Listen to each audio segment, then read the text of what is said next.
Welcome to Solvetic, your channel to always learn technology easily. Below in the description, you will find useful links we used in this video.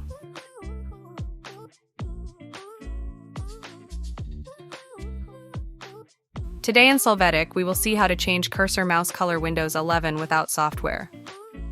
Access settings from start.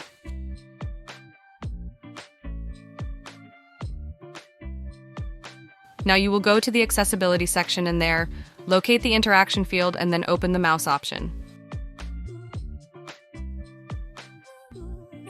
After this, click on mouse pointer.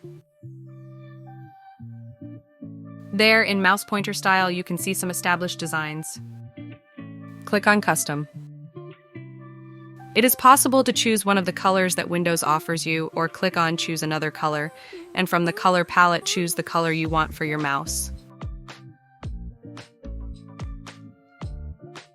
You can see the change in the color of the pointer. Hey, remember to subscribe Solvetic channel.